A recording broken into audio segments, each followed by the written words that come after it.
%21. Itulah angka konsumsi minyak bumi global yang melintasi Selat Hormuz setiap harinya.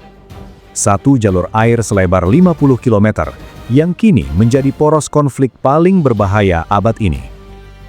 Iran bukan hanya mengancam akan menutup selat ini, tetapi telah melakukannya. Dan yang lebih mengkhawatirkan, mereka kini memiliki doktrin militer baru, sebuah aturan main yang mengubah keseimbangan kekuatan di Timur Tengah secara permanen.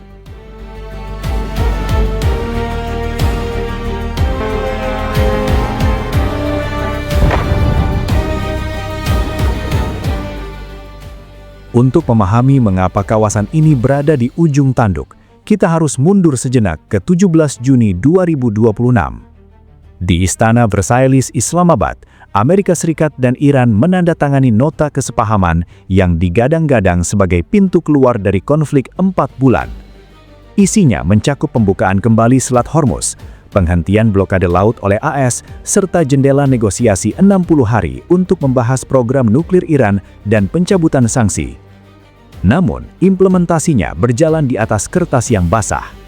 Klausul kunci dalam perjanjian itu justru menjadi sumber ledakan berikutnya. Klausul pertama menjamin penghentian operasi militer di semua front, termasuk Lebanon. Klausul kelima menyebut Iran akan mengatur lalu lintas kapal komersial di Selat Hormuz dengan upaya terbaik, sebuah frasa yang sangat ambigu. Iran langsung menafsirkan ini sebagai mandat.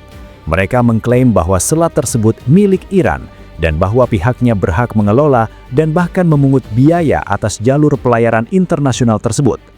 AS dan negara-negara Teluk tentu menolak. Perbedaan interpretasi ini bukan sekedar perselisihan diplomatik. Ini adalah kesalahan fatal yang mengubah dinamika keamanan regional. Karena saat diplomasi gagal, Iran tidak kembali ke status quo sebelumnya. Mereka justru melangkah lebih jauh, mengubah seluruh strategi pertahanan mereka menjadi doktrin ofensif yang belum pernah terlihat sebelumnya.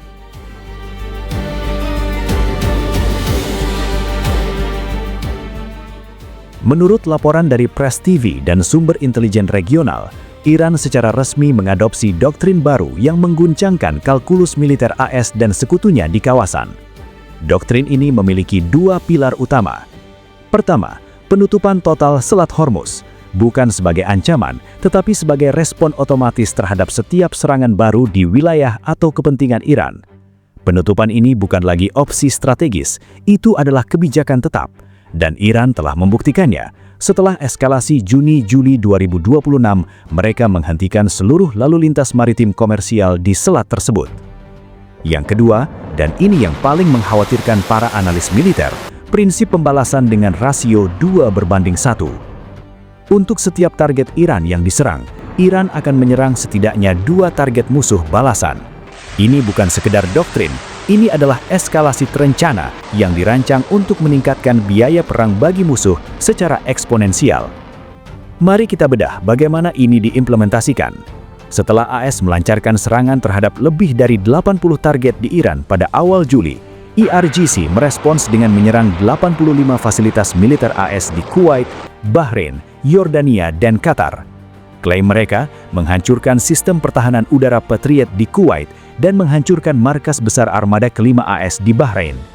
Ini adalah perwujudan penuh dari asimetri strategis yang telah menjadi ciri khas militer Iran sejak Revolusi 1979. Mereka tidak berusaha menandingi kekuatan armada AS secara head-to-head, melainkan mereka berinvestasi pada sistem yang dirancang untuk membuat jam-jam pertama konflik menjadi sangat mahal dan kaos bagi pihak lawan.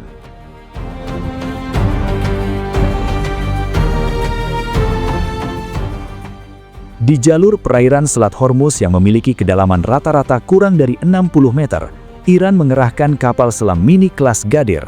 Dengan bobot sekitar 120 ton dan panjang kurang dari 30 meter, kapal-kapal ini mampu mengendap di dasar laut pada kedalaman yang mustahil dijangkau oleh kapal selam serang kelas Virginia milik AS. Mereka seperti siloman di laut dangkal, hampir tidak terdeteksi oleh sonar di tengah kebisingan tanker komersial yang melintas setiap hari. Kombinasi ini, Gadir di perairan dangkal dan kelas Fateh yang lebih besar di Teluk Oman, memberikan Iran kemampuan bawah laut berlapis. Gadir untuk zona pesisir, Fateh untuk jangkauan lebih jauh. Di atasnya, terdapat risil krus anti kapal dengan jangkauan melebihi 965 km yang mampu menjangkau sebagian besar Laut Arab. Inilah ancaman berlapis yang dihadapi gugus tugas kapal induk AS yang mendekati Teluk. Pertama, risil krus jarak jauh. Kedua, risil anti kapal jarak menengah. Dan ketiga, torpedo dari kapal selam yang mengintai di perairan dangkal Selat Hormuz. Ini adalah mati-matian bagi setiap komandan angkatan laut. Namun, pengeluasan Iran tak berhenti di Selat Hormuz. Skenario paralel mengancam di Bab al-Mandab di ujung selatan Laut Merah, di mana kelompok Houthi yang didukung Iran mengancam akan menutup jalur tersebut untuk pelayaran Israel. Jika kedua choke point ini ditutup bersamaan, analis di Chatham House memperkirakan dampaknya terhadap ekonomi global akan sangat signifikan. Dan yang membuat situasi semakin rumit, Iran menjadikan Lebanon sebagai medan perang ketiga. Hizbullah yang telah berada di bawah tekanan Israel selama berbulan-bulan, kini diposisikan sebagai kartu tawar dalam negosiasi. Selama Israel terus beroperasi di Lebanon Selatan, Iran menyatakan Selat Hormuz tidak akan dibuka. Ini bukan perang dua front, ini adalah perang tiga front yang saling terkait.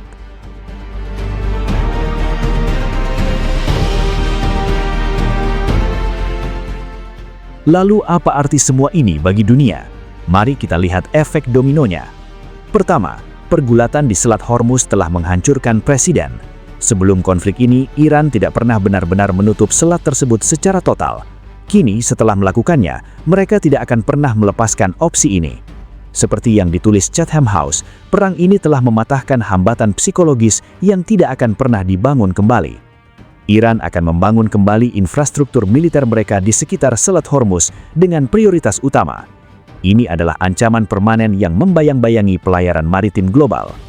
Kedua, poros kekuatan di Timur Tengah bergeser. Poros perlawanan yang selama ini menjadi andalan Iran, Hizbullah, Hamas, Houthi, telah gagal menjalankan fungsi utamanya, yaitu mencegah serangan ke Iran. Mereka tetap menjadi alat penting, tetapi kelemahan mereka telah terekspos. Iran kini lebih bergantung pada daya rusaknya sendiri di kawasan Teluk. Ini mengubah lanskap keamanan bagi negara-negara GCC seperti Bahrain, Kuwait, dan Uni Emirat Arab yang kini menyadari bahwa Iran akan menyerang mereka secara langsung jika diperlukan. Dunia menyaksikan dengan nafas tertahan. PBB mengecam kekerasan, Cina menyerukan ketenangan, Rusia mengkritik agresi AS, dan negara-negara Teluk mengundang serangan Iran.